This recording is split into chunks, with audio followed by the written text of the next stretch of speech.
Jangan katakan tidak mungkin, katakan bagaimana caranya.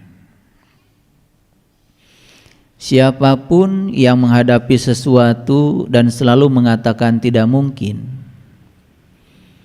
berarti dia sedang menutup segala kemungkinan. Begitu kita mengatakan tidak mungkin, berarti kita tidak percaya bahwa sebetulnya semesta tanpa batas itu akan menghadirkan apapun yang disebut tidak mungkin oleh kita. Begitu kita menyatakan tidak mungkin, berarti kita sedang membuat tembok besar untuk terjadinya segala sesuatu dalam hidup. Begitu kita menyatakan tidak mungkin, berarti kita sedang memasuki segala keterbatasan. Saya ingin mengajarkan untuk mengganti kata tidak mungkin dengan satu kata yang indah. Bagaimana caranya? Yang pertama adalah meminta, yang kedua adalah percaya, dan yang ketiga adalah menerima.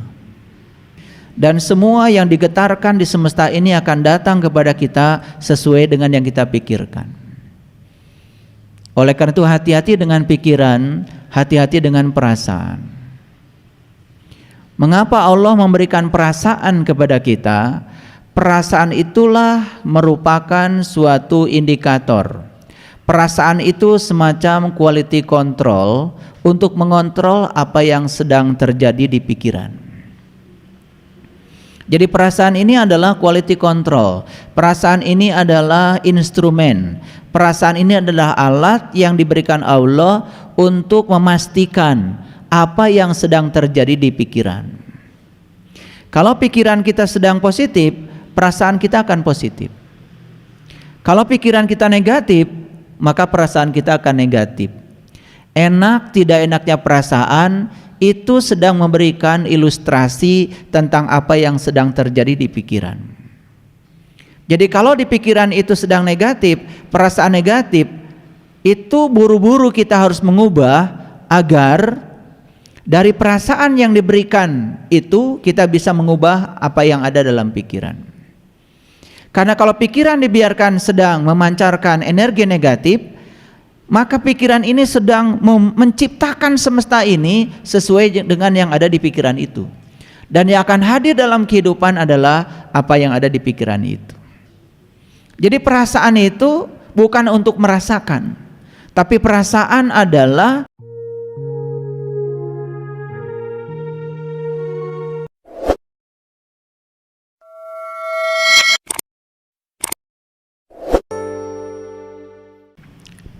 Bismillahirrahmanirrahim.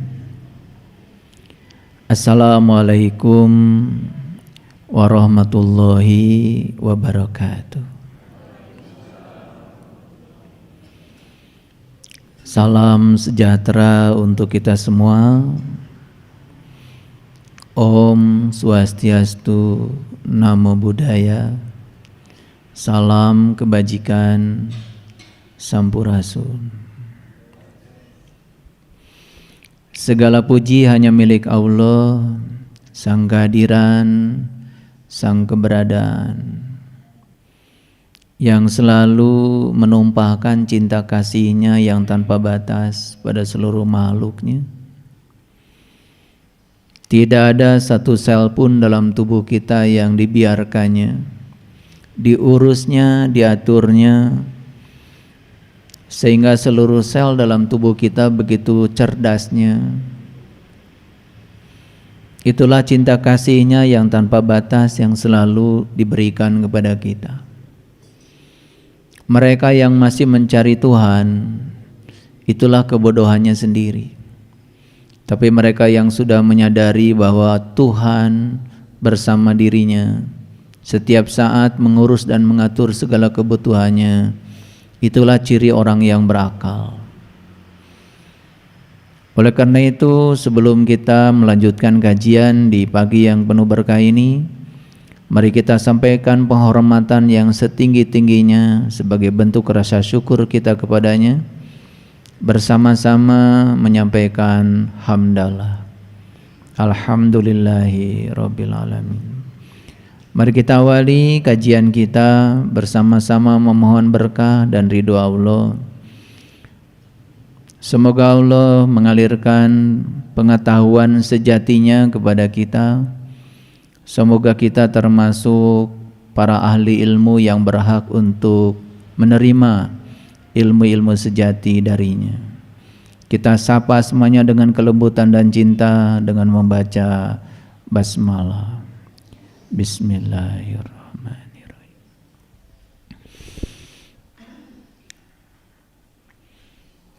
Jangan katakan tidak mungkin, katakan bagaimana caranya. Siapapun yang menghadapi sesuatu dan selalu mengatakan tidak mungkin, berarti dia sedang menutup segala kemungkinan. Begitu kita mengatakan tidak mungkin, berarti kita tidak percaya bahwa sebetulnya semesta tanpa batas itu akan menghadirkan apapun yang disebut tidak mungkin oleh kita. Begitu kita menyatakan tidak mungkin, berarti kita sedang membuat tembok besar untuk terjadinya segala sesuatu dalam hidup. Begitu kita menyatakan tidak mungkin, berarti kita sedang memasuki segala keterbatasan. Saya ingin mengajarkan untuk mengganti kata tidak mungkin dengan satu kata yang indah. Bagaimana caranya? Tentu saja ini akan berlawanan dengan yang selama ini saya ajarkan. Tugas kita cuma 3 dalam hidup ini. Yang pertama adalah meminta, yang kedua adalah percaya, dan yang ketiga adalah menerima. Meminta berarti mengkreasi, karena yang maha mencipta dalam diri kita adalah pikiran kita. Dan pikiran kita adalah energi, pikiran kita adalah getaran. Begitu kita berpikir, sebetulnya kita sedang mentransmisikan gelombang elektromagnetik ke semesta, dan semesta ini akan menerima seluruh sinyal-sinyal gelombang yang ditransmisikan oleh pikiran, dan semua yang digetarkan di semesta ini akan datang kepada kita sesuai dengan yang kita pikirkan. Oleh karena itu hati-hati dengan pikiran, hati-hati dengan perasaan. Mengapa Allah memberikan perasaan kepada kita? Perasaan itulah merupakan suatu indikator. Perasaan itu semacam quality control untuk mengontrol apa yang sedang terjadi di pikiran. Jadi perasaan ini adalah quality control. Perasaan ini adalah instrumen. Perasaan ini adalah alat yang diberikan Allah untuk memastikan apa yang sedang terjadi di pikiran. Kalau pikiran kita sedang positif, perasaan kita akan positif. Kalau pikiran kita negatif, maka perasaan kita akan negatif. Enak tidak enaknya perasaan itu sedang memberikan ilustrasi tentang apa yang sedang terjadi di pikiran. Jadi kalau di pikiran itu sedang negatif, perasaan negatif, itu buru-buru kita harus mengubah agar dari perasaan yang diberikan itu kita bisa mengubah apa yang ada dalam pikiran. Karena kalau pikiran dibiarkan sedang memancarkan energi negatif, maka pikiran ini sedang menciptakan semesta ini sesuai dengan yang ada di pikiran itu. Dan yang akan hadir dalam kehidupan adalah apa yang ada di pikiran itu. Jadi perasaan itu bukan untuk merasakan, tapi perasaan adalah indikator utama untuk mengetahui apa yang sedang terjadi di pikiran. Karena apa yang sedang terjadi di pikiran itu yang akan menjadi kenyataan. Itulah kita harus waspada.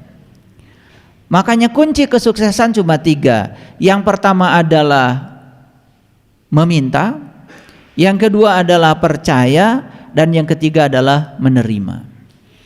Meminta berarti mengkreasi di pikiran kita tentang kehidupan yang kita mau. Allah itu sudah menciptakan alam semesta dengan hukum sebab akibat. Sekali beliau mencipta, sudah. Beliau tidak ada urusan lagi dengan semua pilihan-pilihan yang kita ambil dalam hidup. Dan semua pilihan dalam hidup ada konsekuensi. Semua pilihan dalam hidup itu ada akibat yang harus ditanggung. Begitu kita menciptakan sebab yang bagus, maka kita akan menerima akibat yang bagus. Begitu kita menciptakan sebab yang buruk, maka kita akan menerima akibat yang buruk.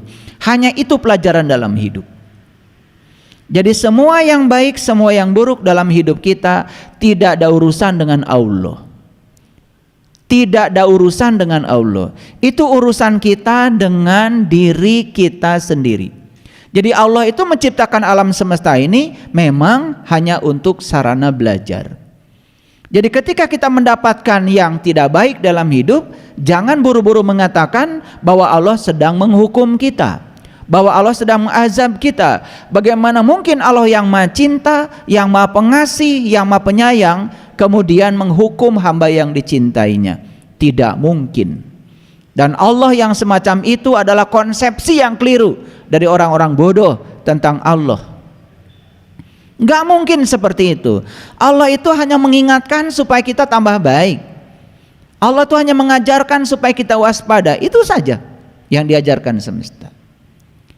Nah, setelah kita meminta, berarti mengkreasi di pikiran kita tentang kehidupan yang kita mau.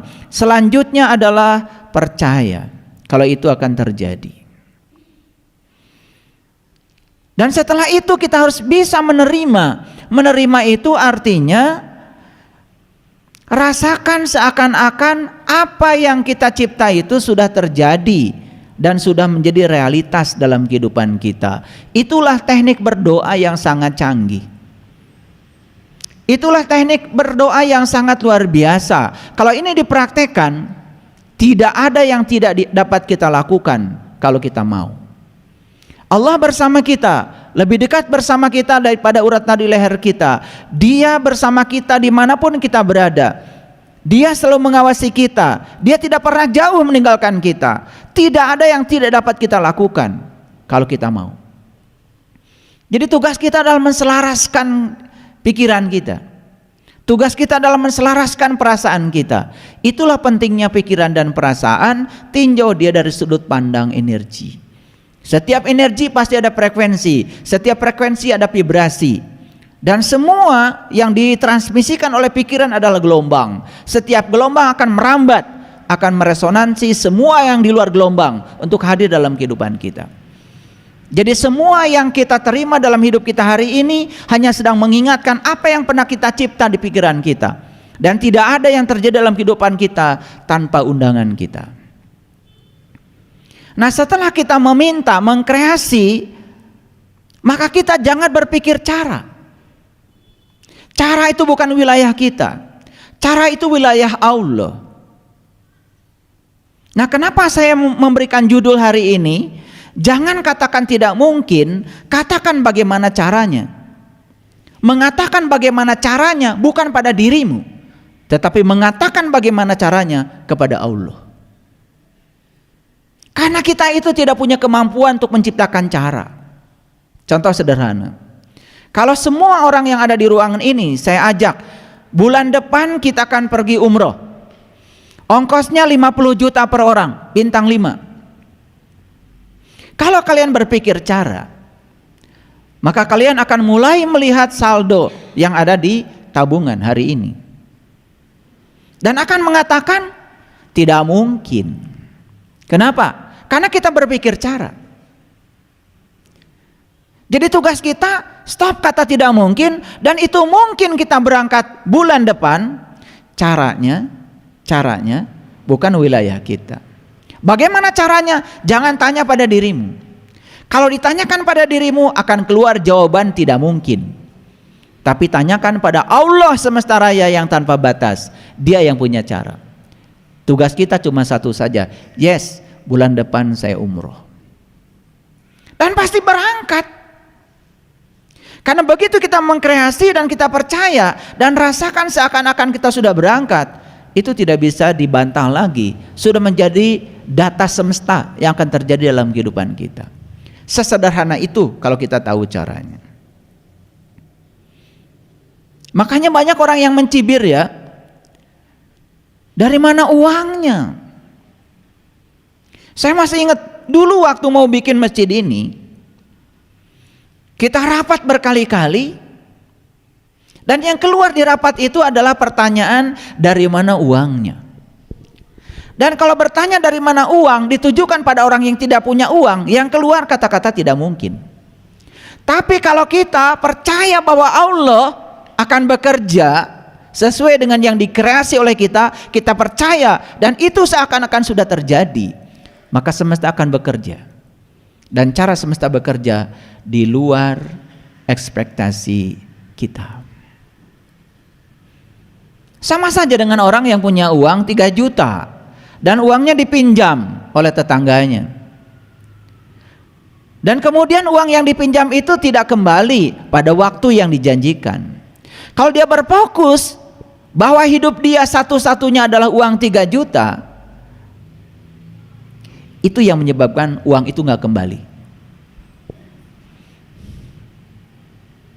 Tapi kalau dia biarkan fokus itu jangan ke situ, dia fokus kepada Allah yang tanpa batas, pemilik semua semesta ini. Jangan berfokus pada uang, berfokus pada Dia yang punya uang. Fokus keluar dari situ.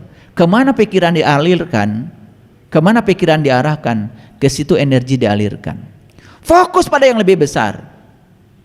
Apa yang terjadi?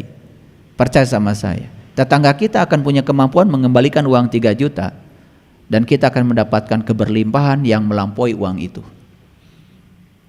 Nggak bisa ini diceritakan, kalian harus praktek. Makanya tadi pagi saya tiba-tiba pengen menulis kalimat singkat. Berbicara kebaikan, bagus. Tetapi melakukan kebaikan, itu yang luar biasa. Karena kalau kita berulang-ulang membicarakan kebaikan dan tidak melakukannya, kita sebetulnya sedang mengidentifikasi diri kita sebagai orang munafik. Cerita bahwa memberi itu bagus, cerita bahwa memberi itu indah, itu sudah tidak usah diceritakan lagi, tidak usah cari quotes-quotes tentang itu. Kita harus berhenti mencari itu, karena sudah tahu itu baik. Tetapi kalau itu kebaikan tidak dilakukan, seperti kita punya harta karun di gudang, sementara kita tidak punya kuncinya, maka kita tidak akan pernah bisa menggunakannya. Gak ada bedanya. Seperti kita punya banyak pengetahuan tentang kebaikan, kalau itu tidak dilakukan, gak ada gunanya. Tugas kita adalah melakukannya dan berhenti berbicara kebaikan, mulai melakukannya. Itu saja yang dibutuhkan dalam hidup. Karena kalau kita tidak praktek, kita tidak mengalami, kita tidak akan pernah memahami. Semua pemahaman berasal dari pengalaman yang kita lakukan. Agak berat ya, mungkin saya bicara ya, terlalu filosofis barangkali, tetapi saya coba sederhanakan dalam bahasa yang gampang untuk kalian mengerti. Sekali lagi, ketika kita menyatakan itu mungkin, bagaimana caranya? Jangan tanya caranya padamu, karena kamu akan mengatakan itu tidak mungkin. Caranya, tanyakan kepada semesta. Semesta punya cara tersendiri untuk melakukannya. Tugas kita apa? Tugas kita melakukan kegiatan seperti biasa saja. Baik, saya akan mulai satu persatu kita rinci. Ada satu pertanyaan dari saya. Mungkinkah kita bertemu dengan Tuhan? Pertanyaan ya. Pernah nggak ada pertanyaan seperti ini? Ada pertanyaan. Mungkinkah kita bertemu dengan Tuhan? Itu pertanyaan. Kalau kita mengatakan itu mungkin, caranya akan datang. Dan kita tidak bisa menciptakan cara itu, kecuali dihadirkan caranya oleh semesta dengan cara yang luar biasa. Mungkin saja pertama kali kita punya teman yang berkesadaran. Mungkin saja teman yang berkesadaran punya guru. Mungkin saja. Lewat jaringan itu pelan, loh, akhirnya sampai pada cara itu. Begitu sampai pada cara itu terkejut. Loh, kok bisa? Dan saya kasih tahu, kalau pertanyaan ini dijawab oleh orang yang mengatakan tidak mungkin, maka dia tidak akan pernah bertemu cara. Tapi kalau pertanyaan ini dijawab oleh orang mungkin, tetapi tentu ada dasar yang melatar belakangi dia mengatakan itu mungkin. Oke, apa dasarnya? Ini saya pakai ayat biar kelihatan ngajinya. Nah, saya tampilkan nih, ada Quran surat Al-Ankabut ayat yang kelima.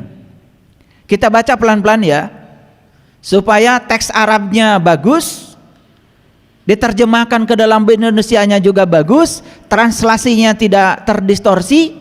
Kita harus sabar. Man kana, barang siapa, yarju roja, berharap. Nah, yarju itu berharap, tetapi berharap ini tingkatannya sangat beragam. Nah, disitulah pikiran kita, getaran gelombang dari pikiran kita di situ yang paling penting. Kreasi pikiran kita di situ yang paling penting. Seberapa besar harapan kita? Jadi kalau ada orang yang mengatakan, saya ingin ketemu ayah guru, tetapi belum terlaksana sampai sekarang. Saya bilang, Anda tuh nggak mau ketemu saya. Kalau mau ketemu saya pasti ketemu.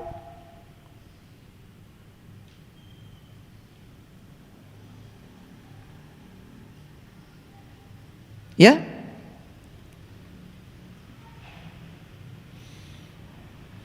kamu yang merencanakan, tapi saldo yang menentukan.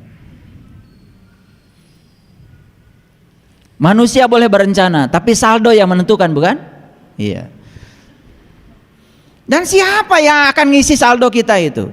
Kalau kamu punya keinginan kuat bertemu saya, kemarin ada orang dari Amerika, dari Minnesota, keinginannya kuat bertemu dengan saya. Usianya sudah 66 tahun. Beliau itu adalah konsultan IT. Jadi hebat tuh, orang Indonesia jadi konsultan IT, tinggal di Amerika, ya, kemudian mendapatkan orang Amerika dan tinggal di Amerika. Dan saatnya harus kembali ke Indonesia hanya untuk bertemu dengan saya. Kalau keinginannya kuat, ya saldonya ada.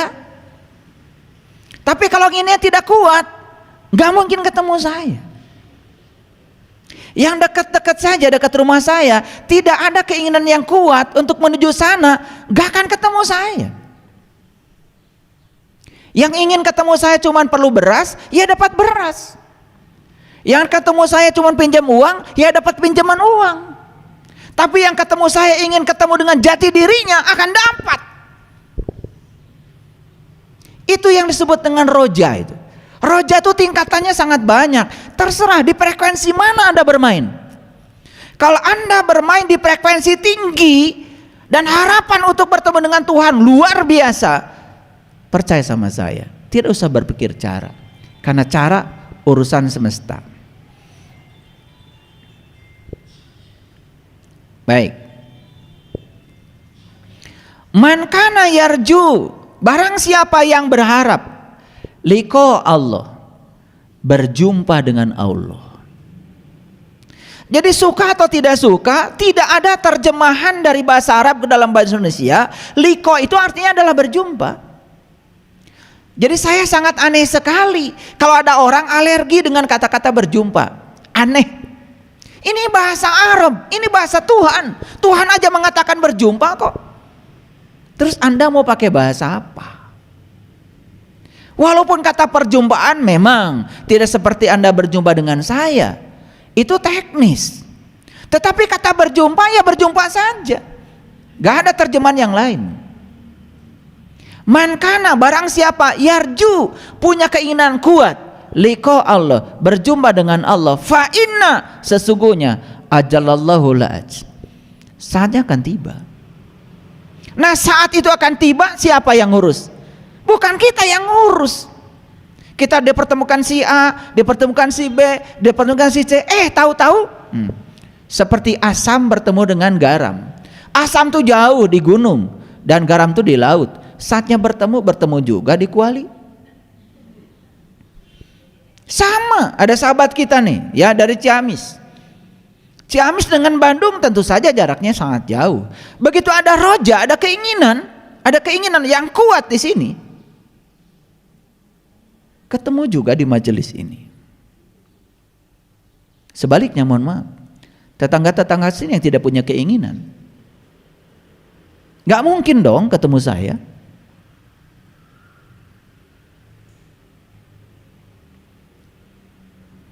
Disitulah cara semesta bekerja. Dan Allah hanya menghendaki mereka yang punya kehendak. Yang tidak punya kehendak gak akan dikehendaki. Gak mungkin tiba-tiba saldo ada duitnya. Paling juga ada duitnya buat perut. Ini cara semesta bermain. Saya mau bicarakan rahasianya hari ini. Kuliah hari ini agak serius ya. Harus fokus. Karena jangan salah tangkap. Karena salah memahami, salah melakukan. Seperti kebanyakan orang sekarang, ditugaskan untuk zikir, mengingat Allah, yang terjadi nyebut-nyebut nama Allah. Dan dia merasa sudah zikir, padahal nyebut dengan ingat itu alatnya aja beda. Nyebut itu di sini nih, ingat itu kan di dalam. Dan ingat itu ada syaratnya, syarat sahnya. Ingat harus tahu yang diingat. Bagaimana Anda bisa mengingat Allah kalau Anda belum tahu Allah? Ini supaya tidak terdistorsi bahasanya, saya pakai bahasa yang sederhana biar semua orang mengerti.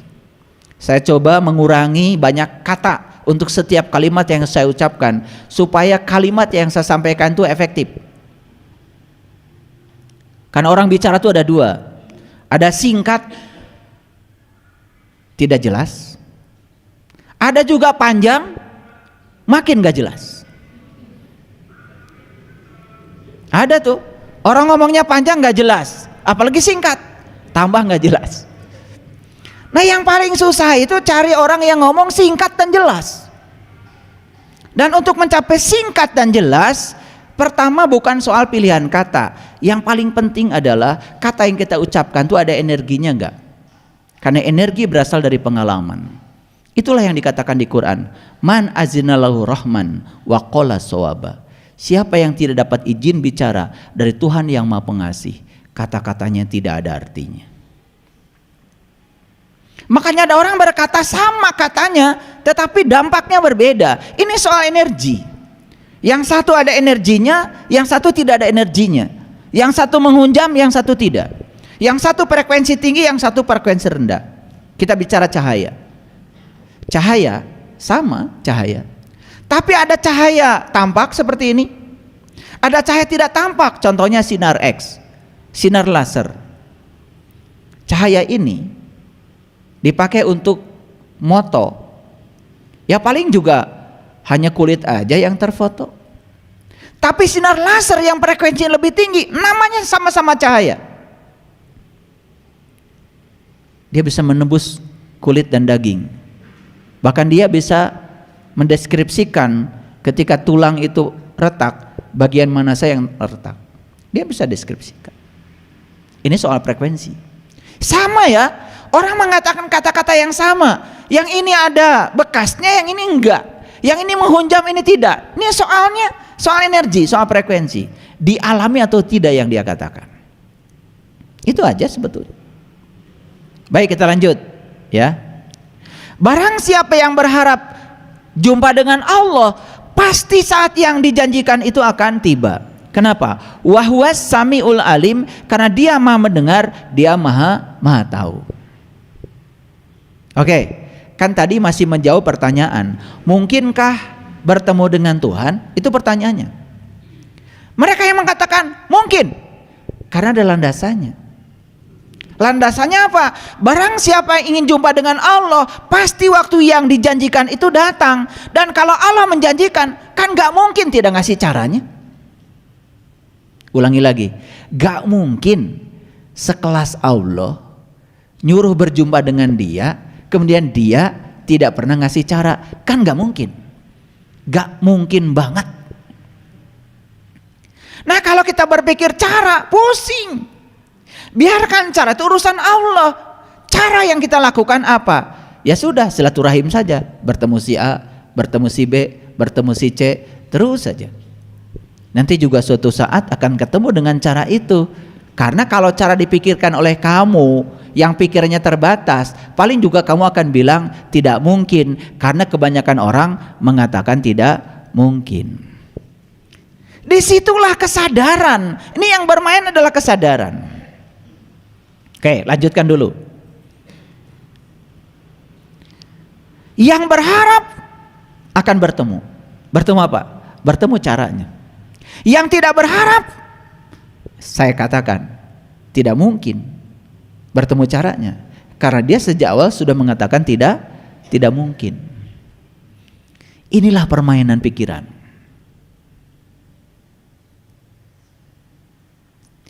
Makanya orang yang mengatakan mungkin, karena dia berpikir,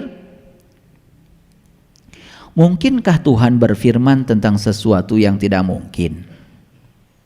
Pertanyaannya, mungkinkah Tuhan berfirman tentang sesuatu yang tidak mungkin? Mungkin gak? Gak mungkin. Gak mungkin banget. Artinya setiap firman Tuhan itu pasti bisa dilakukan. Bahwa hari ini belum bisa dilakukan karena Anda belum ketemu caranya. Belum ketemu caranya, Anda berpikir tidak mungkin. Yang akan didapat, Anda selalu tidak akan menemukan cara itu. Jadi sebenarnya sederhana. Tugas kita cuma berpikir bahwa itu mungkin. Karena apa? Tidak mungkin Tuhan berfirman tentang sesuatu yang tidak mungkin. Agak berat ya? Oke, saya jelaskan sedikit. Kan Allah bilang gini, aku bersamamu, lebih dekat kepadamu daripada urat nadi lehermu. Saya tanya, itu informasi bukan? Informasi. Fakta bukan itu? Bukan fakta. Sepanjang kita belum membuktikannya. Hati-hati. Walaupun itu dari kitab suci, walaupun itu kalimat suci, bagi sebagian orang mungkin kalimat suci itu sudah menjadi fakta. Pertanyaannya saya, bagi Anda kalimat itu sudah jadi fakta atau masih berupa informasi? Nah, kalau Anda berada di pihak yang puas ketika mendengar kalimat sesungguhnya aku bersamamu, lebih dekat kepadamu daripada urat nadi lehermu, kamu puas dengan kalimat itu dan stop sampai di situ, ya sudah, bagianmu sampai di situ. Tapi bagi mereka yang bertanya, Tuhan, aku bersamamu, kata engkau, bahkan aku lebih dekat daripada urat nadi lehermu, kata engkau, tolong Tuhan, gimana caranya saya bisa membuktikan kalau engkau lebih dekat kepadaku daripada urat nadi leher? Kalau kita bertanya gimana caranya dan berpikir mungkin, itu akan ketemu caranya. Caranya bukan kita lagi yang ngurus, caranya yang ngurus adalah semesta. Paham sampai sini? Nah, inilah kebanyakan orang belajar tauhid gak jelas. Belajar sifat 20 diapalkan. Sudah dinadomkan dan hafal, selesai. Wujud kidam bako muholafatu lil hawadisi kiamuhu binafsihi wahdaniyat kudrot iroda. Gitu? Ah, suaranya kurang bagus katanya. Wujud kidam bako muholafatu lil hawadisi. Oh, mahrajnya tadi kurang. Wujud kidam bako mukhalafatul lil hawadisi. Itu mulek aja di situ, nggak lagunya, mahrajnya, tetapi tidak pernah bertanya wujud itu apa. Bukankah dia itu sang wajibul wujud? Seperti apa wujudnya? Karena kita tidak pernah bertanya, maka tidak ada aliran jawaban dari semesta. Karena aliran jawaban kepada seseorang hanya bagi mereka yang bertanya. Sama aja, kalian belajar sifat 20, tetapi belum sampai pada sang wajibul wujudnya. Sama saja dengan kalian belajar tentang air. Cari buku di Gramedia, sifat-sifat air. Hiji, cair. 2, mengalir. Kan gitu. 3, selalu menempati tempat yang ditempatinya. 4, mengalir tempat tinggi ke tempat rendah. 5, basah. Terus aja. Tetapi belum pernah lihat airnya, bahkan belum pernah bersentuhan dengan airnya. Tetapi puas ketika sudah bisa menghafal sifat-sifat air. Maaf, apakah kalian bisa meminum air dari sifat-sifat air? Sifat air itu ditulis sama orang, jadilah beberapa kalimat. Kita tidak akan pernah bisa merasakan sifat air dari tulisan tentang air. Selengkap apapun sifat itu, karena merasakan air kan harus dari airnya. Paham sampai sini? Oke, lanjut dulu biar nggak terlalu dalam.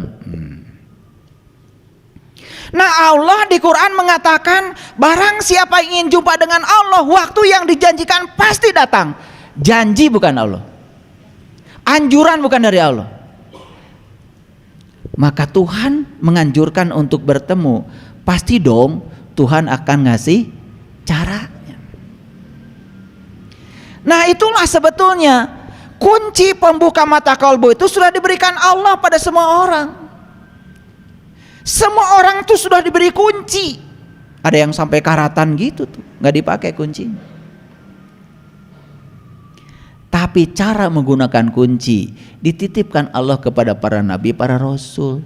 Jadi para nabi dan para rasul gak perlu ngasih kunci. Mereka itu cuma ngasih cara, bagaimana cara menggunakan kunci. Karena kunci itu sudah diberikan pada semua orang.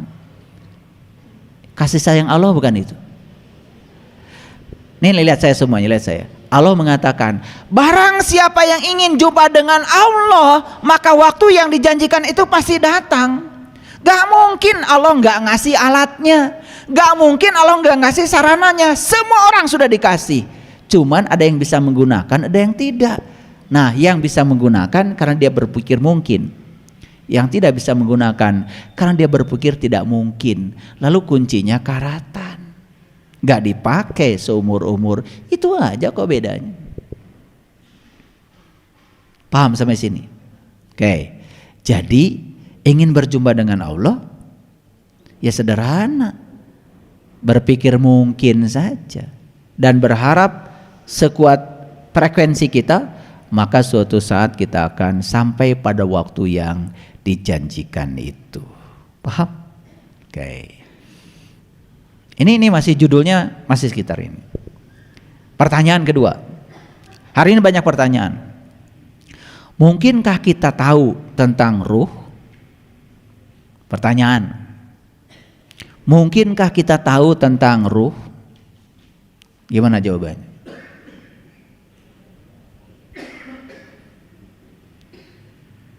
Karena ada orang tiba-tiba mengatakan, wah itu gak mungkin. Gak mungkin. Gitu kan?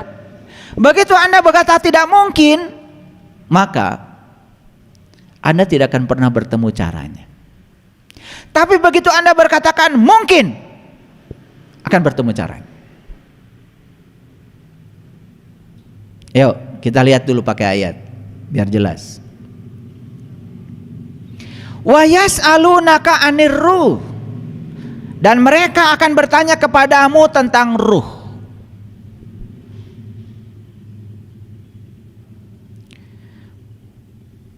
ar-ruh min amri rabbi. Katakan, ruh itu urusan Tuhanku. Urusan siapa? Urusan siapa? Ini hati-hati belajar Quran. Ini grammarnya harus jelas. Dan mereka bertanya kepadamu tentang ruh. Pertanyaan saya, siapa yang ditanya? Dan siapa mereka? Ini fokus ya, fokus. Jangan pijit-pijitan di sini. Fokus.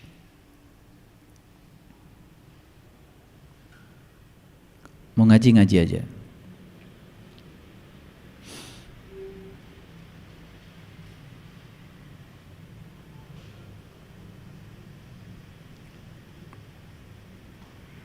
Saya terganggu konsentrasinya. Wa yas'alunaka 'anir ruh. Dan jika mereka bertanya kepadamu tentang ruh, pertanyaan siapa mereka? Mereka tuh yang belum tahu ruh pasti bertanya. Betul nggak? Hati-hati. Karena ada orang juga bertanya pura-pura tahu. Ah, itu namanya ngetes. Makanya kalau orang ngetes nggak usah dijawab, karena jawabannya dia udah tahu. Buat apa kita ngasih jawaban pada mereka yang sudah tahu atas jawaban dari pertanyaan dia? Walaupun mungkin saja jawaban dengan pertanyaan nggak nyambung. Tapi kalau sudah ada niat ngetes, itu nggak perlu dijawab.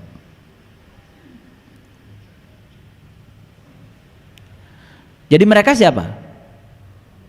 Yang belum tahu. Mu di sini siapa? Yang sudah tahu. Nah, pertanyaan saya, dia tahu dari mana? Ini belajar grammar. Makanya kalau membedah Quran itu harus jelas subjeknya siapa, predikatnya mana, objeknya mana. Lalu kata pertanyaan itu kan sebenarnya membalik-balikan subjek, predikat, objek. Kan itu diputar aja. Ini logika. Karena bahasa itu logika. Ulangi lagi. Dan mereka bertanya kepadamu tentang ruh. Siapa mereka? Yang tidak tahu. Nah, yang tidak tahu ada dua. Ada yang tidak tahu tetapi dia tidak tahu bahwa dia tidak tahu. Sok tahu, tidak mau tahu. Akan bertanya? Gak mungkin. Orang yang tidak tahu tapi dia tidak tahu bahwa dia tidak tahu, tidak sadar kalau dirinya tidak tahu, gak mungkin bertanya. Coba orang-orang yang ceramah kemana-mana, mulutnya terbuka, mata kolbunya masih tertutup, dan merasa dirinya tahu karena undangan ceramahnya banyak. Apakah akan bertanya tentang ini? Gak mungkin. Tapi mereka yang tidak tahu, tapi dia tahu kalau dia tidak tahu, pasti akan mencari tahu. Mereka yang tidak sadar kalau dirinya dalam kegelapan, tidak mungkin mencari cahaya. Karena bagi dia kegelapan sendiri ya sudah cukup. Mereka yang mencari cahaya adalah mereka yang sadar kalau dirinya dalam kegelapan.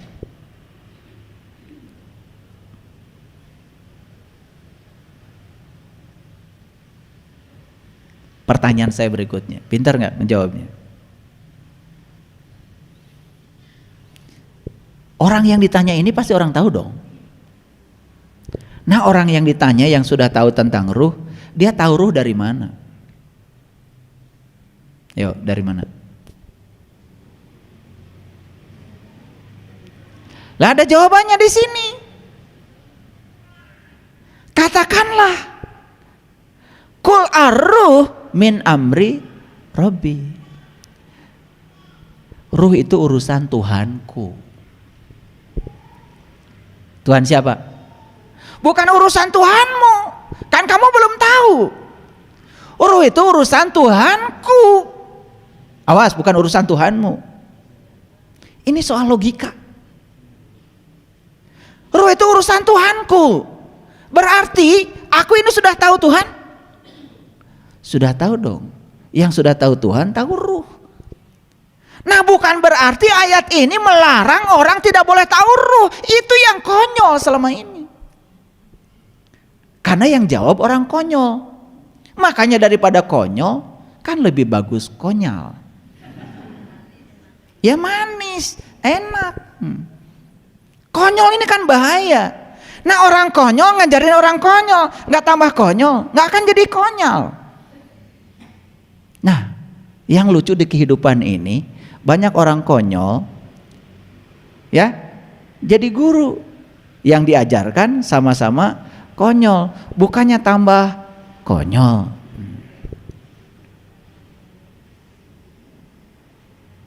Dalam proses saya belajar dulu, saya pernah bertemu tuh yang konyol gitu. Dan jawabannya apa? Udah, jangan bicara ruh mah urusan Tuhan. No, bukan urusan Tuhan, urusan Tuhanku. Jadi urusan ruh, urusan siapa? Urusan Tuhanku, bukan urusan Tuhanmu. Oh, kamu belum tahu. Berarti orang ini sudah sampai nggak pada Tuhannya? Sudah. Apa pesannya? Pesannya, kalau kamu ingin tahu urusan ruh, jangan tanya gue, tanya aja Tuhanmu. Sampai suatu saat kamu akan mengatakan, oh sekarang aku tahu ruh itu karena aku sudah belajar dari Tuhanku. Bagimu, bukan bagiku. Pusing-pusing gak apa-apa. Makanya ngaji dengan saya itu pagi-pagi harus makan buah.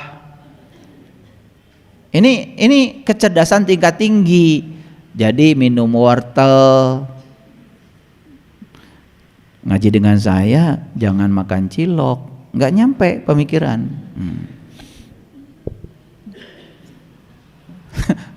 Kalian itu mau ngaji dengan saya jangan makan lem, ngantuk nanti, rapat jadi. ulangi. Jadi apakah ini larangan untuk tahu tentang ruh? Bukan. Kalau tahu ingin urusan ruh, maka jangan tanya manusia, apalagi manusia yang tidak tahu, apalagi mereka yang sok tahu. Ruh dijelaskan, ruh diterangkan. Ya Allah, tidak bisa diterangkan, tidak bisa dijelaskan, bahkan tidak punya nama. Tetapi dapat ditemui dan dirasakan, karena tugasnya bukan menerangkan, temui. Sudah ditemui, sudah dirasakan, baru kita ketika ditanya, gimana sih pendapat kamu tentang ruh? Pokoknya gitu deh. Gak perlu ada penjelasan lagi. Itulah cara belajar yang keren. Karena selama ini kita belajarnya gak keren. Kebanyakan baca buku, baca kitab.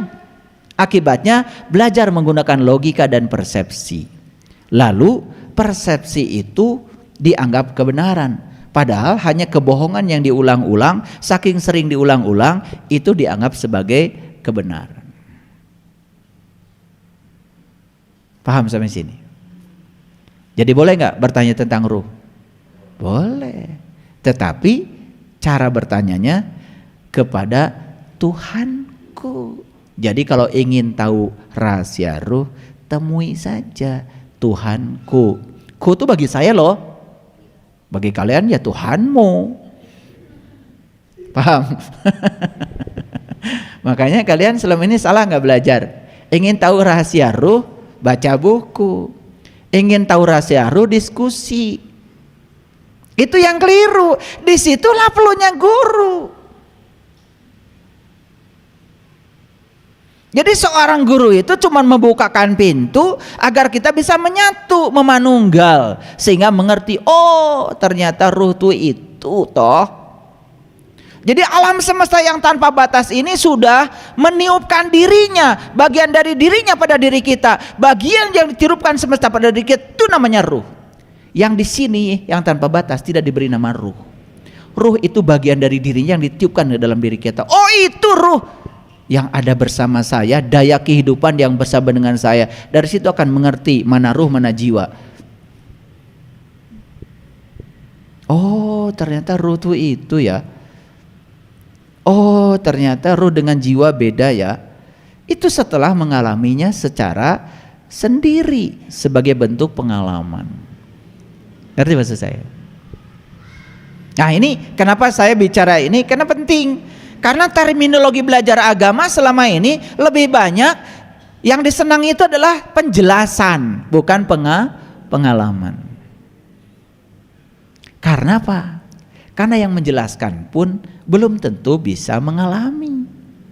Ngerti maksud saya? Gitu. Dia menjelaskan kopi, hati-hati. Jangan-jangan belum pernah minum kopi. Jangan-jangan belum pernah lihat wajah kopi. Cuma dia pernah baca buku tentang kopi, diapalin, besok-besok dijelasin. Itu kan namanya pil dacil. Ayo sekarang kita lanjutkan. Dan mereka bertanya kepadamu tentang ruh. Katakanlah ruh itu urusan Tuhanku. Nah ini ada isyarat satu lagi. Apa coba? Wa ma utitum minal ilmi illa qalila. Dan kamu tidak diberi ilmu kecuali sedikit. Nah ini yang sering salah tafsir. Karena kita diberi ilmu sedikit, ya udah nggak usah tahu tentang ruh. Itu yang salah. Lihat saya semuanya. Karena kamu diberitahu ilmunya sedikit, maka urusan ruh tanya sama yang ilmunya tak terbatas. Nah untuk tahu yang tak terbatas, ya kamu harus tahu dahulu yang sedikit dong. Itu perintahnya. Tahu nggak ilmu yang sedikit? Nabi Muhammad bilang, awwaluddin ma'rifatullah. Awalnya agama itu mengenal Tuhan. Itu saja ilmunya sedikit kok. Makanya ada hadis Nabi yang sangat populer. Hadisnya begini. Barang siapa yang mengamalkan yang dia tahu, maka Allah akan mengajarkan yang dia tidak tahu. Ini harus dibahas nih agak dalam. Barang siapa yang mengamalkan yang dia tahu, maka Allah akan mengajarkan yang dia tidak tahu. Jadi kalau ingin pintar, gak usah sekolah. Amalkan saja ilmu yang kamu tahu. Maka Allah akan mengajarkan yang kamu tidak tahu. Nah, kalian pengen pintar sekolah. Ya kalau sekolah, sepintar-pintarnya sekolah, apa yang diajarkan guru dan apa yang diajarkan dosen.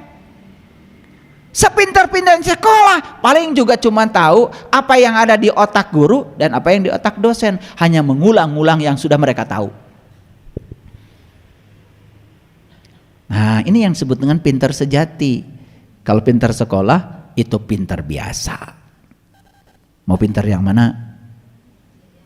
Nah pintar yang utama tuh pintar karena sejati. Yang ngajarkan yang maha sejati.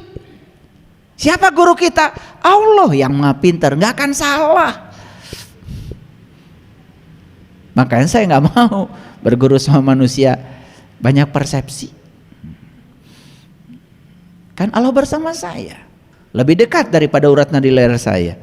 Ya saya belajar aja sama beliau, dekat bersama saya. Bahkan belajar sama beliau tuh 24 jam.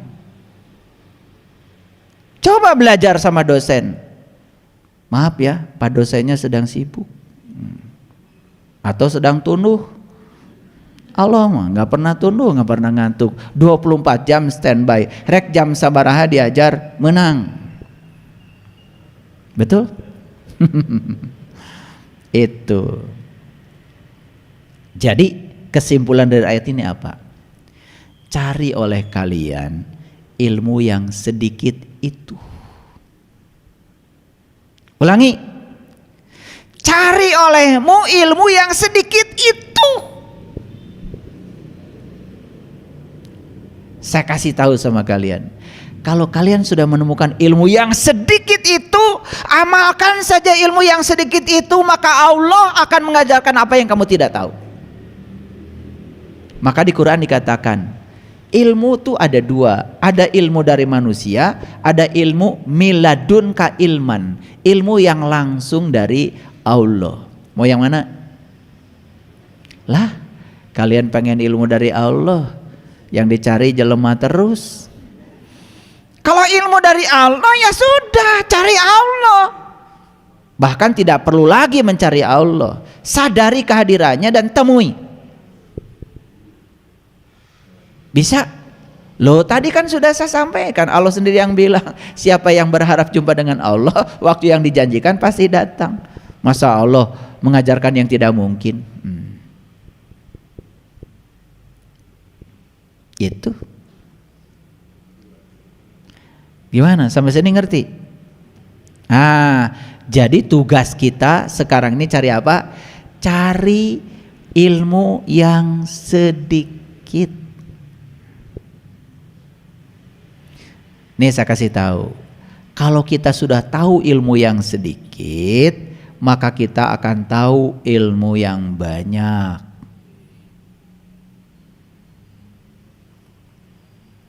Perpustakaan ada kuncinya nggak? Ada. Kalau kita ingin membaca buku di perpustakaan, harus masuk nggak ke perpustakaan? Harus masuk. Untuk masuk ke perpustakaan harus apa? Membuka pintu kan? Itu. Untuk membuka pintu perpustakaan harus tahu kuncinya kan? Nah, jadi ilmu yang sedikit itu tuh kunci perpustakaan. Itu aja kok. Ketemu kuncinya, cetrek, buka pintunya, masuk, rek maca buku nu mana, bisa. Paham? Tah eta ilmu nu yang sedikit.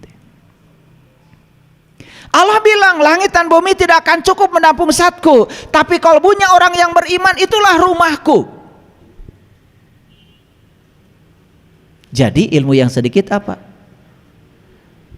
Kunci untuk bisa memasuki rumahnya Allah yang sejati. Itu saja. Tapi kalian sering ngalalaworakeun yang sedikit. Dahayang nate nuloba. Padahal kunci rumah, ya, tuh mobil tuh di halaman masjid ini berantakan mobil banyak. Ada gunanya nggak kalau kunci semua mobil itu hilang?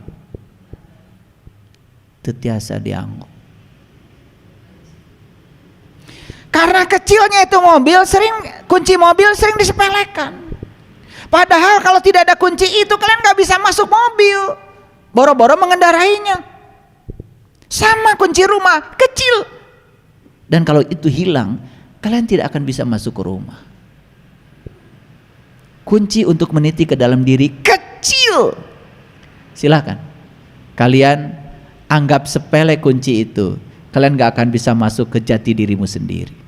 Kalian tidak akan bisa melihat pusat semesta dalam dirimu gara-gara kunci yang kecil itu. Inilah wama utitu minal ilmi illa qalila. Kalau ingin tahu urusan ruh, temui dulu ilmu yang sedikit. Makanya saya ngasih ilmu sama kalian gak banyak-banyak. Betul gak? Nah, saking sedikitnya kalian lupa.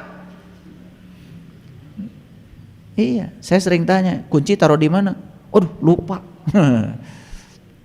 Makanya sehari kalian tidak membuka pintumu, itu mundur 40 hari. 2 hari, 3 hari, mundur terus ke belakang. Terus aja ngitung tahun. Sudah belajar dengan saya sekian tahun, padahal hitungannya mundur. Loh, kalian gak pernah menggunakan kunci. Sudah diajarkan kuncinya gak digunakan. Makanya kata Rasulullah, tidak ada ilmu setelah ini kecuali kesesatan. Sahabat bertanya, ya Rasulullah, ilmu apa? Ma'rifatullah. Tidak ada ilmu setelah ma'rifatullah kecuali kesesatan. Maka di Quran ada perintah, wal takum minkum ummatun yad'una ilal khair wa ya'muruna bil ma'ruf wa yanhauna 'anil munkar. Sekarang yang disebut dengan amar ma'ruf nahi munkar itu jadi keliru. Keliru.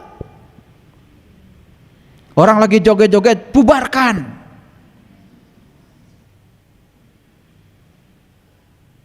Itu yang disebut dengan amar ma'ruf nahi munkar. Padahal ma'ruf dari kata dasar arofa, ma'rifat.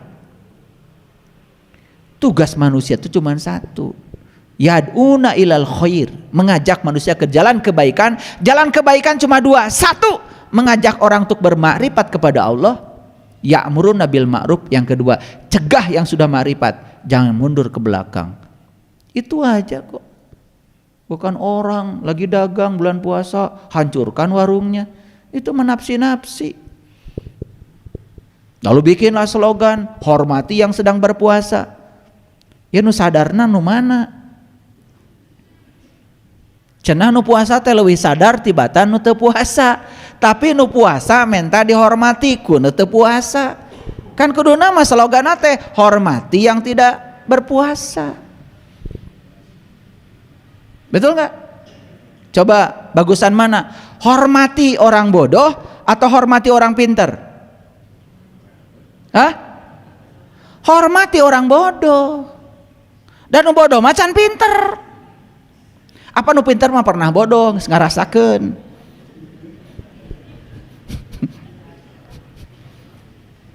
Betul nggak? Iya. Hormati orang bodoh. Jangan hormati orang pinter. Apaan yang pinter teh udah pinter, berarti udah sadar. Manya nu sadar minta dihormati kun teu sadar. Kuduna ge nu sadar ngahormat kan nu teu sadar. Makanya jangan anak hormati orang tua, salah. Orang tua hormat ka budak, da budak macan jadi kolot. Apaan kolot mah baheula budak geus jadi budak. Itu ngaji teh salah wae. Mana teh kudu hormat ka kolot. Kolot naon nu kitu? Lamun budakna pintar mah bapak kudu hormat ka abdi. Da abdi macan jadi kolot. Budak kene, bapak mah pernah jadi budak. Gitu. Budak doraka. Tapi eta teh bener sebetulnya mah. Ya. Nih saya kasih tahu, ya. Saya waktu pertama kali ceramah di Padang, saya bilang saya datang ke Padang mau belain Malin Kundang. Bingung orang Padang semua. Ini ceramah apa lagi katanya? Malin Kundang itu di Padang itu disebutnya anak durhaka. Makanya Malin Kundang itu sampai sekarang itu patungnya masih ada itu, ya, di Teluk Bayur itu. Ya? Iya. Sujud itu ke ibunya jadi batu. Gitu. Salah saha. Salah indungna. Sejelek-jeleknya anak itu anakmu. Didikeun. Anak malah dikutuk oleh ibunya. Semoga kamu jadi batu. Iya jadi batu. Ini Malin Kundang mah teu salah. Salah minungna. Makanya saya datang ke sana belain Malin Kundang. Nggak bela ibunya saya. Dan Malin Kundang macan jadi orang tua. Kan orang tua mah pernah jadi Malin Kundang. Gitu. Anak pas saya jeung indung. Kumaha eta indung kitu. Wajar budak mah keur diajar. Ngelehan atuh indungna. Budak senang ngelehan. Indung jidang naon kitu. Ya teh salah diajar agama teh. Anak itu tamu agung yang datang ke semesta harus jadi dirinya sendiri. Bagaimana dia jadi dirinya sendiri kalau dididik oleh ibunya? Pekerjaan ngikutin orang tuanya, sekolah harus ngikutin jurusannya sesuai orang tuanya. Mau nikah jodohkan sesuai dengan mau orang tuanya. Gimana? Itu sudah intervensi pada data karma anak. Dan kita sudah menghalangi proses pelunasan hutang karma. Luhur teuing berennya diajar karma segala. Udah, cari kembali lagi. Carilah ilmu yang sedikit. Nah, yang sedikit itu harus dapat. Rek menang ilmu nu loba kumaha nu saeutik oge can nyaho. Makanya Nabi Muhammad bicara hadis ini konteksnya adalah ma'rifatullah. Bukan syariat. Maka Nabi mengatakan, siapa yang mengamalkan ilmu yang dia tahu, kunci untuk memakrifati Allah, maka Allah akan mengajarkan apa yang dia tidak tahu. Ini sudah terbukti, saya sudah membuktikan. Dengan kunci itu, maaf, Saya bisa mengetahui rahasia Quran 30 juz. Saya bisa mengetahui rahasia Injil, saya bisa mengetahui rahasia Weda, saya bisa mengetahui rahasianya kitab To Teaching, saya bisa mengetahui rahasianya Sasangka Jati, saya bisa mengetahui rahasianya Layang Muslimin Muslimat. Dengan itu saja. Nah, gak usah banyak-banyak. Mau santren 15 tahun. Ngaliwet we ayo.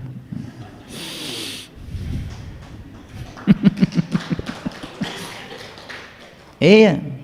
Kalau menurut surat Al-Kahfi, mau pesantren teh sehari atau setengah hari? Coba baca di Quran. Saya tidak menemukan pesantren 15 tahun. Coba baca di Quran surat Al-Kahfi. Pesantren itu sehari atau setengah hari, kata Quran.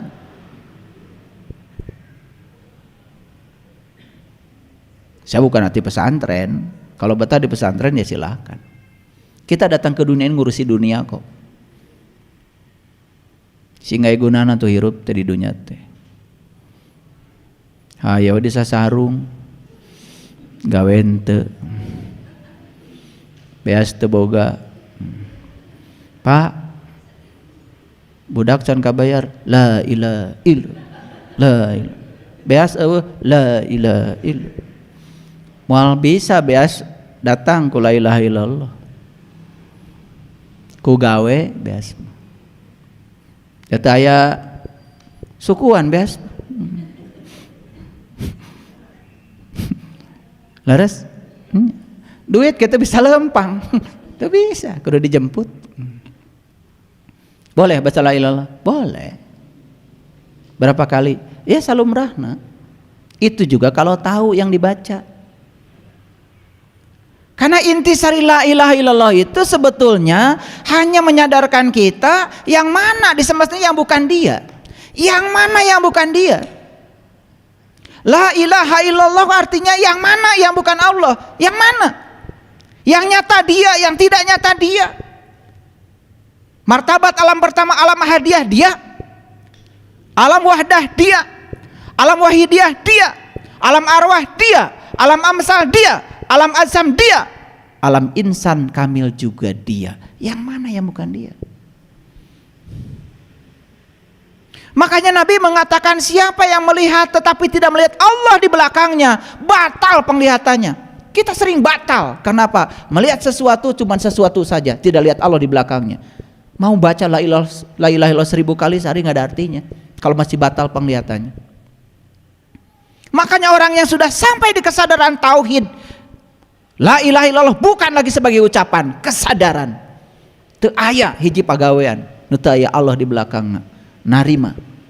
Makanya satu-satunya pilihan dalam hidup yang terbaik adalah menerima.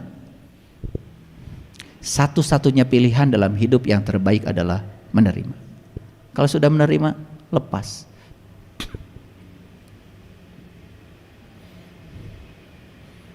Ya kalau latihan membaca la ilaha illallah ya boleh. Tapi latihan terus. Iraha pertandingan anak. Mau jadi juara. Jadi la ilaha illallah, la ilaha illa huwa, la ilaha illa anta, la ilaha illa ana. Caang. Langsung caang. Lihat saya barusan caang. Kalian gak lihat. Caang, kalian gak ada. Pengen nangis saya kalau baca itu. Makanya kalimat tauhid itu la ilaha illallah itu harus naik jadi la ilaha illa huwa. Naik lagi jadi la ilaha illa anta. Puncaknya tauhid adalah la ilaha illa ana. Makanya perintah sholat di dalam Al-Quran itu baru bisa dilakukan kalau sudah mencapai tauhidnya la ilaha illa ana. Innani anallah la ilaha illa ana. Itulah sholat. Sholat itu manunggal. Kalian baru sampai di tingkat tauhidnya la ilaha illallah belum sholat. La ilaha illallah belum sholat. La ilaha illa anta belum. Sholat itu harus la ilaha illa ana. Dan sholat harus wudu. Inna awwala baitin wudi'a linnas lalladzi bibakata mubarakah. Di mana tempat wudu? Di Bakah al Mubarakah. Di tempat suci yang diberkahi itu tempat wudu. Yang hakikat, kalian wudunya di WC terus. Jangan naik kelas. Naik kelas dong wudu itu seperti di Quran. Inna awwala baitin wudi'a linnas. Tempat berpisahnya manusia dengan selain Tuhan adalah Al-Bakah Al-Mubarakah. Fihi ayatum bayyinah. Di situ kamu akan lihat tanda-tanda Tuhan yang terang benderang. Maqamu Ibrahim. Di situ kau akan menyaksikan maqam Ibrahim. Wa man dakhalahu kana aminan. Siapa yang sering masuk ke situ, amanlah dia. Walillahi 'alan nas hijjul bait man istata'a ilaihi sabila.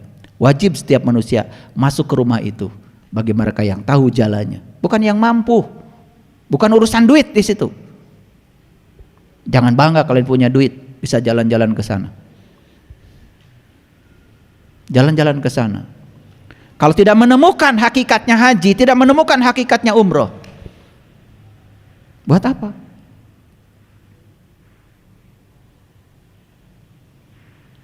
Paling dapat foto sama unta. Padahal di Quran jelas.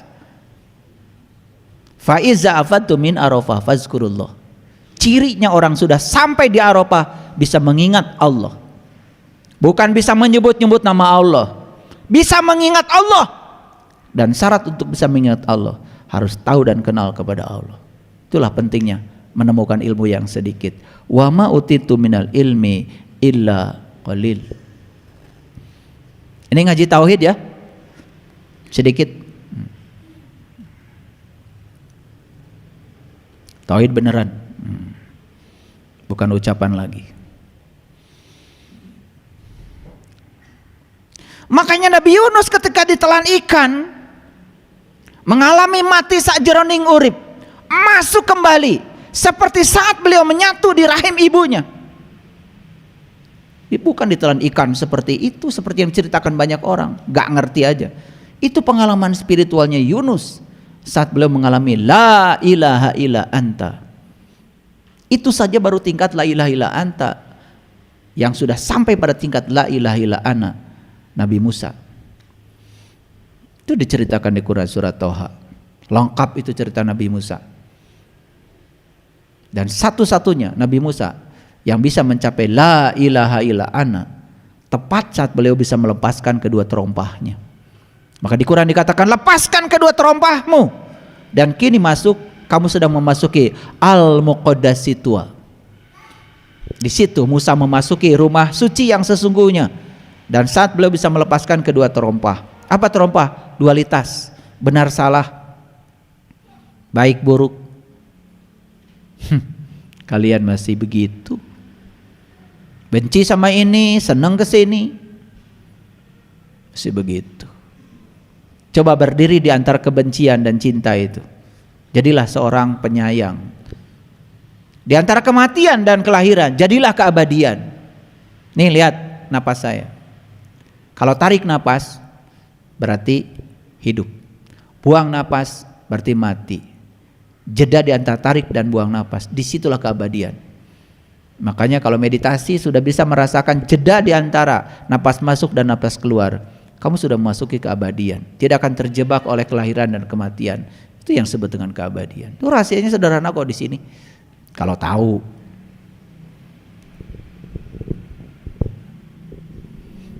Pertanyaan berikutnya, ini banyak pertanyaan hari ini. Mungkinkah kita tahu tentang surga dan neraka? Pertanyaan berikutnya. Kan lucu ya. Banyak orang yang menawarkan surga sama kita. Dia sendiri belum pernah masuk. Lucu gak? Gak lucu sih, itu calo namanya. Calo itu kan gak naik bis. Betul gak? Ya. Garut di Cicahem. Mana yang nama ini? Geus menang we bayaran. Rek cilaka rek naon paduli. Nu penting mah geus menang bayaran. Calon mah kitu. Surga. Kayak lari akang irati ditu. Oh, kalau udah cerita neraka itu kayak dia udah pernah dari sana aja. Nggak ngerti. Nah, mungkinkah kita tahu tentang surga dan neraka? Jawabannya apa? Mungkin, caranya akan tahu. Tidak mungkin, ya caranya tidak akan tahu. Gitu aja kok. Ternyata Quran menjelaskan, ternyata surga dan neraka itu adalah tempat di mana kamu masih bernafas. Ternyata surga dan neraka itu tempat di mana kamu masih bisa melihat bumi dan langit berdiri. Oh, surga dan neraka itu ternyata bukan masalah geografis, tapi masalah psikologis. Tergantung kesadaranmu. Bisa jadi surga, bisa jadi neraka, tergantung ketika kesadaranmu sendiri. Coba kalau memahami Quran surat Hud, keren. Saya tidak akan kupas terlalu dalam ini, ya. Nonton aja di YouTube sudah ada. Ada satu judul di YouTube, surga dan neraka geografis atau psikologis. Saya bahas secara mendalam di situ. Ada pertanyaan berikutnya.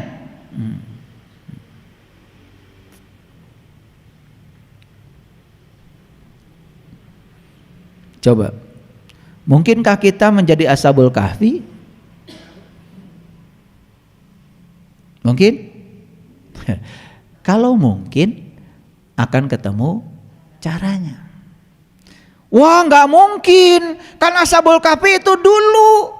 Nah, sudah pada mati di dalam gua. Kalau begitu surat Al-Kahfi coret aja dong. Hanya berlaku dulu. Katanya Quran berlaku sepanjang zaman.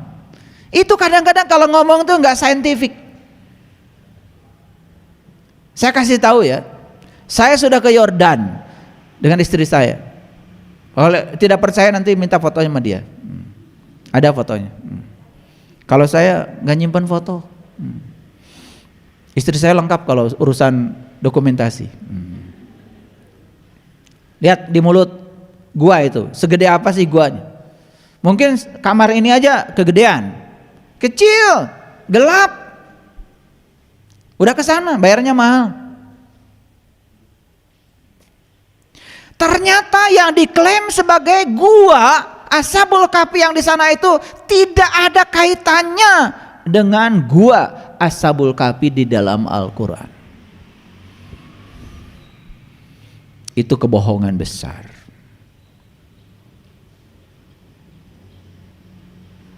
Siapa Ashabul Kahfi? Lihat saya semuanya. Ternyata Ashabul Kahfi itu adalah pemuda yang ingin jadi pemuda beriman, dan dia masuk ke dalam gua. Yang hebat orang Jakarta bilang gua itu ya saya. Dan saya yakin itu leluhur orang Jakarta itu udah hebat ilmunya. Memanggil saya, kalau orang Arab panggilnya ana kan? Orang Jakarta bilang saya, gua. Jadi siapa Ashabul Kahfi itu? Siapa saja orang di zaman mana saja yang mau masuk meniti ke dalam dirinya, itu Ashabul Kahfi. Guanya apa? Saya. Keren.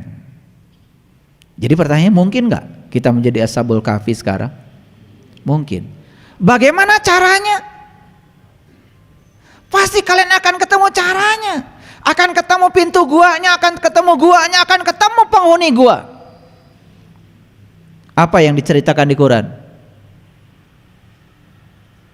Ini kalau saya bahas surat Al-Kahfi nggak cukup waktu. Tetapi selintas saja. Isinya apa di Quran? Oke, saya bahas sedikit ya, biar percaya.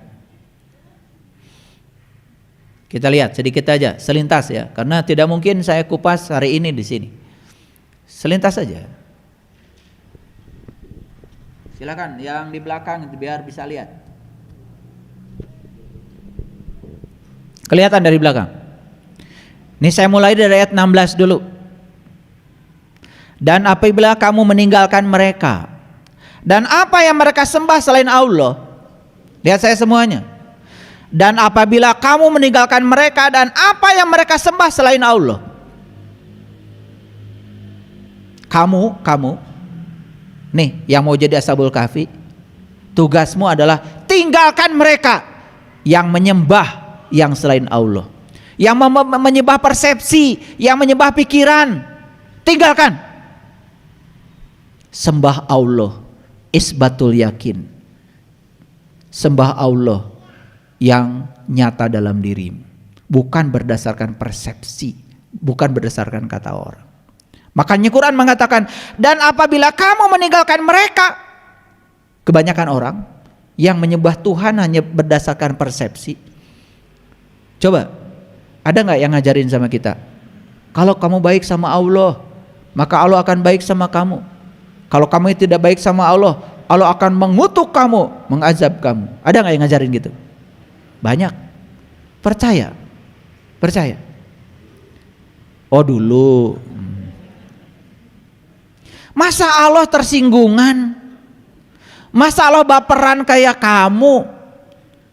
Allah itu kamu baik, Allah tetap cinta. Kamu tidak baik, Allah tetap cinta. Bahkan kamu diingatkan supaya kamu jadi orang baik.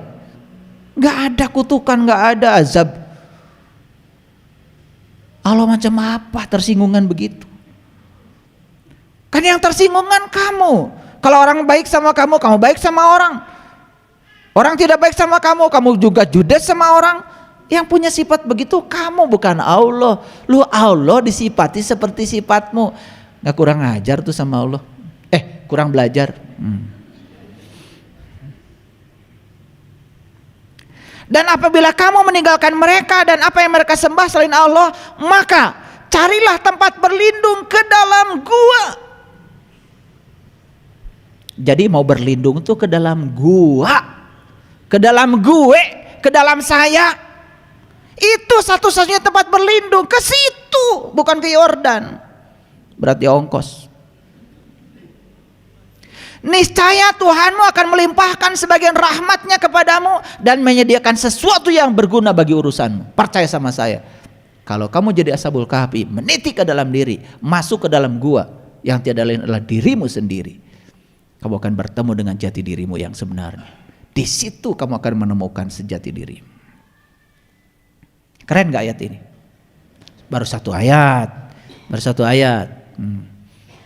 Jangan tepuk tangan dulu. Kemudian ayat berikutnya, dan kamu akan melihat matahari terbit. Di mana? Ternyata di gua ini ada matahari terbit. Dari gua condong ke sebelah kanan. Dan matahari terbenam menjauhi mereka ke sebelah kiri. Kanan kiri. Ruhani jasmani. Itu simbolis. Kanan itu rohani, kiri itu jasmani. Kanan itu akhirat, kiri itu dunia. Itu. Matahari akan terbit kalau kamu di kanan. Matahari akan terbenam kalau kamu di kiri. Kalau kemelekatanmu pada dunia itu terlalu kuat, ya mataharimu terbenam. Tapi kalau kamu melepaskan semuanya, matahari akan terbit. Keren Quran itu. Ini baru saya kupas kulitnya, dalamnya mahal, harus bayar. Enak aja. Sedang mereka berada dalam tempat yang luas dalam gua itu. Saya bilang, gua Al-Kahfi yang di Yordan itu segede kamar ini. Sempit. 2-3 orang masuk sudah susah keluarnya. Tapi gua yang di Quran ini apa kata Allah? Kamu berada dalam tempat yang luas dalam gua itu. Gua itu luasnya tanpa batas. Kalau kita meniti ke dalam diri, kita bisa menemukan semesta yang tanpa batas dalam diri kita. Seperti Allah bilang dalam Quran, aku bentangkan kebesaranku di segala ufuk. Dan yang paling penting, aku bentangkan kebesaranku pada dirimu sendiri. Siapa yang menemukan kebesaranku dalam dirinya, itulah menemukan kebenaran. Itu dalam Quran surat Al-Fussilat. Begitu. Itu adalah sebagian dari tanda Allah. Jadi kalau kita masuk ke dalam gua sini, kita akan melihat tanda Allah. Barang siapa yang diberi petunjuk oleh Allah, maka dialah yang mendapatkan petunjuk. Dan barang siapa yang disesatnya, kamu tidak akan bertemu dengan seorang waliyan mursidan. Nih harus tahu, waliyan mursidan itu apa? Wali itu teman. Mursid itu dari kata irsyad. Irsyad itu cerdas. Makanya ada sekolah tuh di Bandung, Al Irsyad, itu bagus nama sekolah. Irsyad itu cerdas. Nah, orang yang cerdas disebutnya mursyid. Jangan sembarang ngomong. Setiap guru mursyid. Walian mursidan itu teman yang cerdas, bukan yang pinter. Teman yang cerdas itu teman yang sudah mencapai kesadaran tertinggi. Itulah teman yang layak untuk dijadikan teman.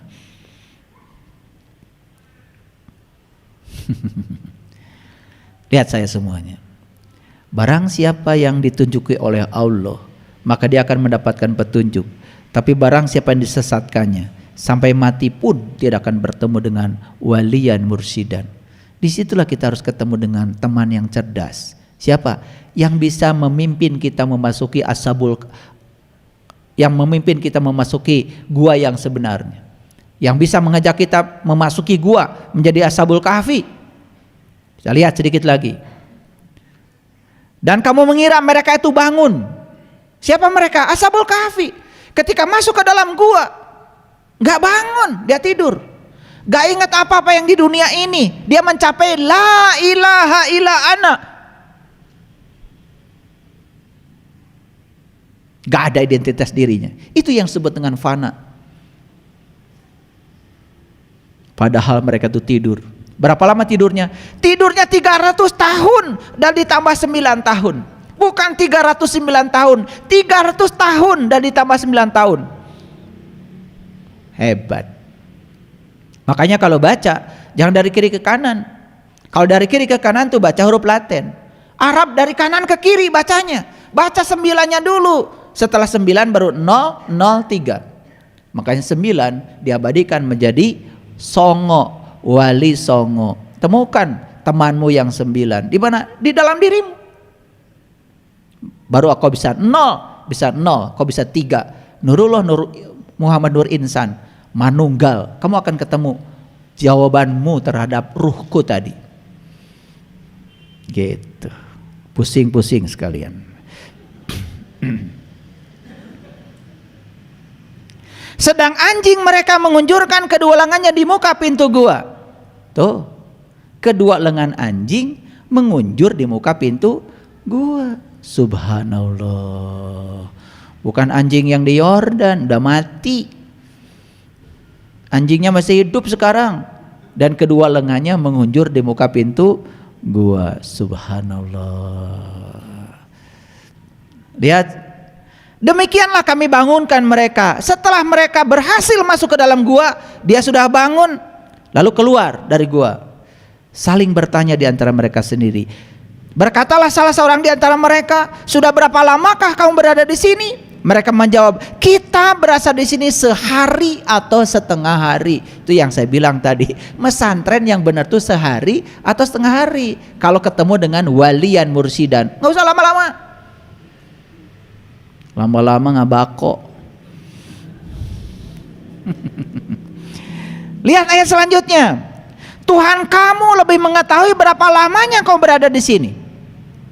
Walaupun hitungan kita sehari atau setengah hari, hitungan Allah tidak seperti itu. Karena apa? Satu hari di alam cahaya sama dengan 50.000 tahun di alam semesta. Jadi walaupun beberapa detik kamu ada di alam itu, kamu dihitung ribuan tahun. Itu namanya Lailatul Qadar.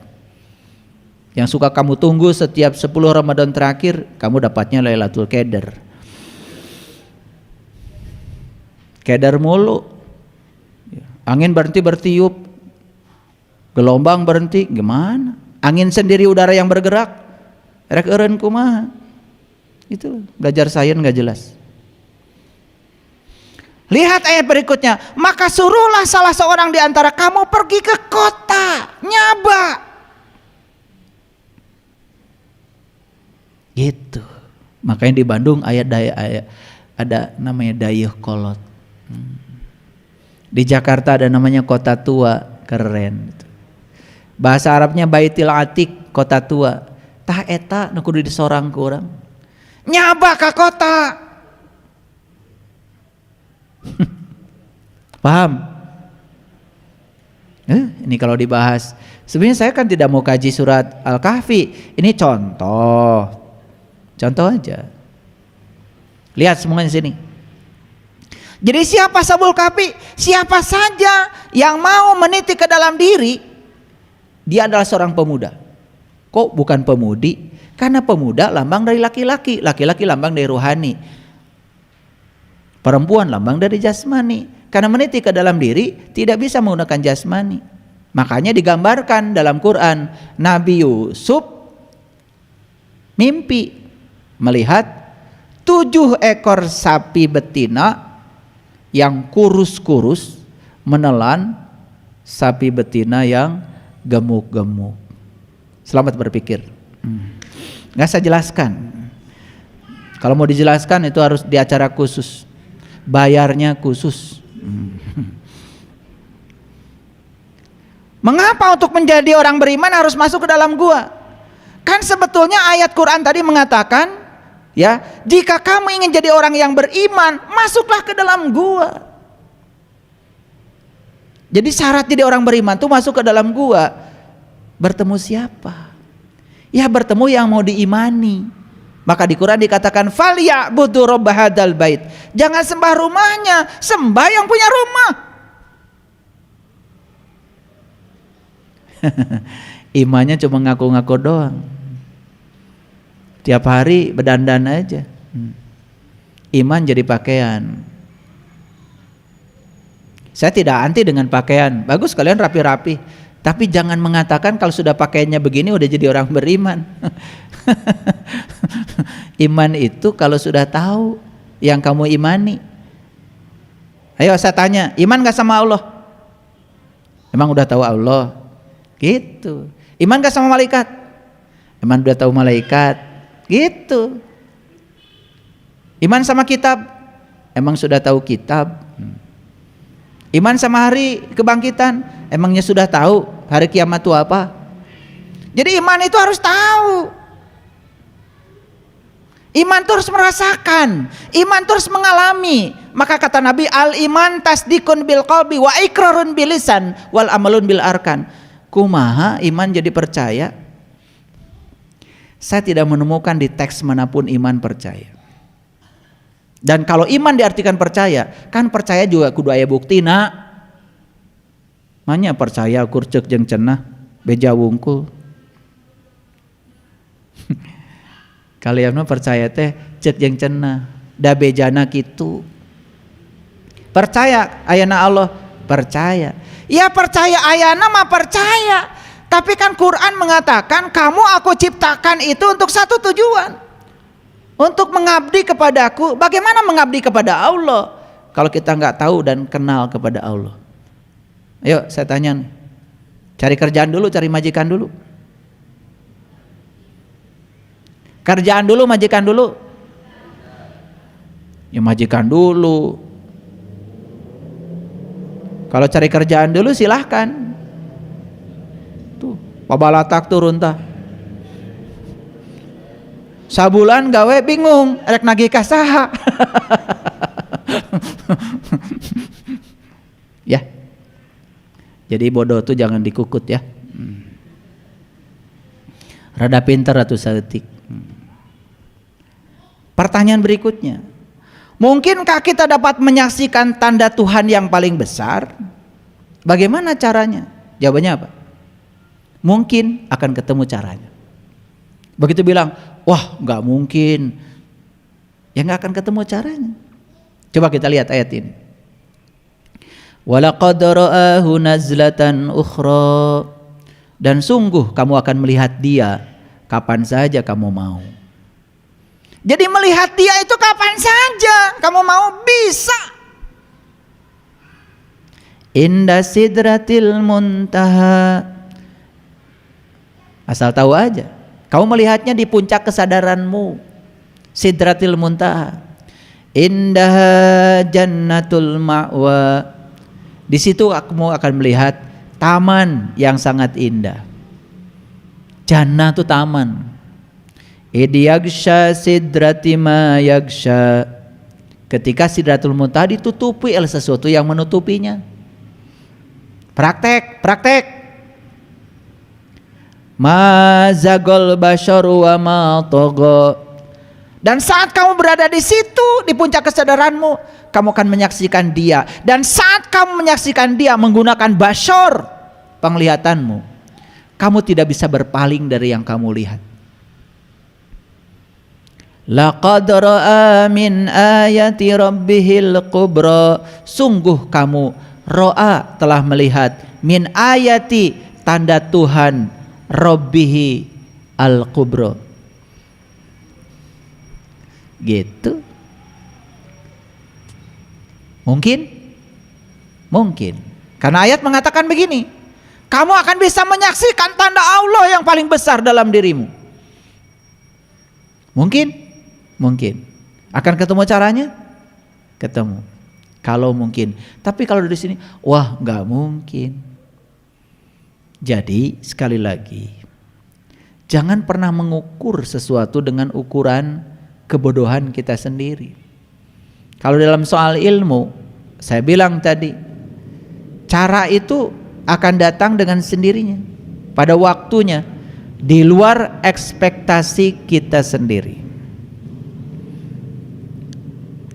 Pertanyaan berikutnya, mungkinkah kita dapat keluar dari kebodohan? Mungkin? Gimana caranya? Nih lihat di Quran. Saya tampilkan Quran surat An-Nisa ayat 66. Dan sesungguhnya kalau kami perintahkan kepada mereka, bunuhlah dirimu dan keluarlah kamu dari kampungmu. Nah, jadi kampung itu identik dengan kebodohan, keterbelakangan, ketertinggalan. Jadi menurut Allah, cara untuk keluar dari kebodohan apa? Bunuhlah dirimu, keluarlah dari kampungmu. Niscaya mereka tidak akan melakukannya kecuali sebagian kecil dari mereka. Yang bisa melakukan ini saeutik. Dan sesungguhnya kalau mereka melaksanakan pelajaran yang diberikan pada mereka tentang keluar dari kampung, dari kebodohan, tentulah hal itu lebih baik dan menguatkan iman mereka. Makanya begitu kita keluar dari kampung, kita akan menuju ke kota. Dijelaskan di Quran surah Al-Kahfi, kamu pergi ke kota. Begitu nyampe di kota, gak bodoh lagi, perlente, dandanannya beda kalau di kota.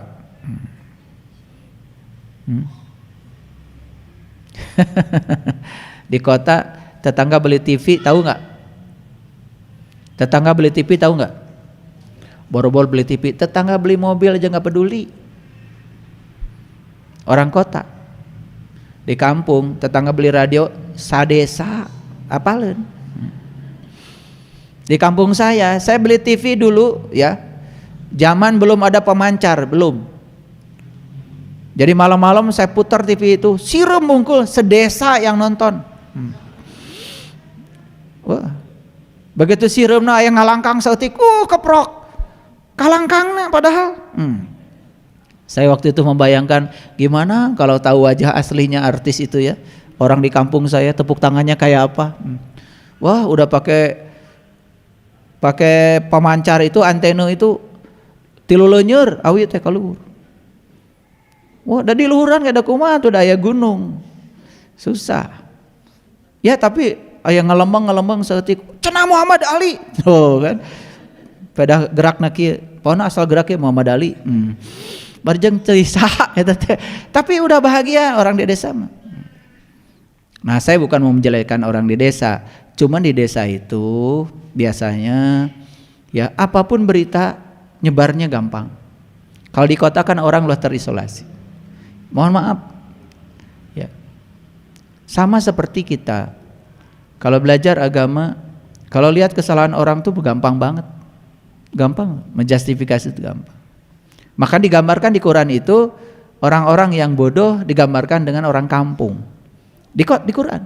Dan orang-orang yang sudah mencapai kesadaran digambarkan dengan kota. Makanya di Quran digambarkan orang-orang yang sudah mencapai kesadaran itu disebutnya juga Ashabul Kahfi.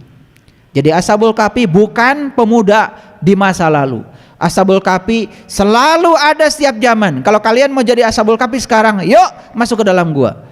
Insya Allah di situ kalian akan bertemu dengan jati diri kalian sendiri. Masuk ke dalam gua.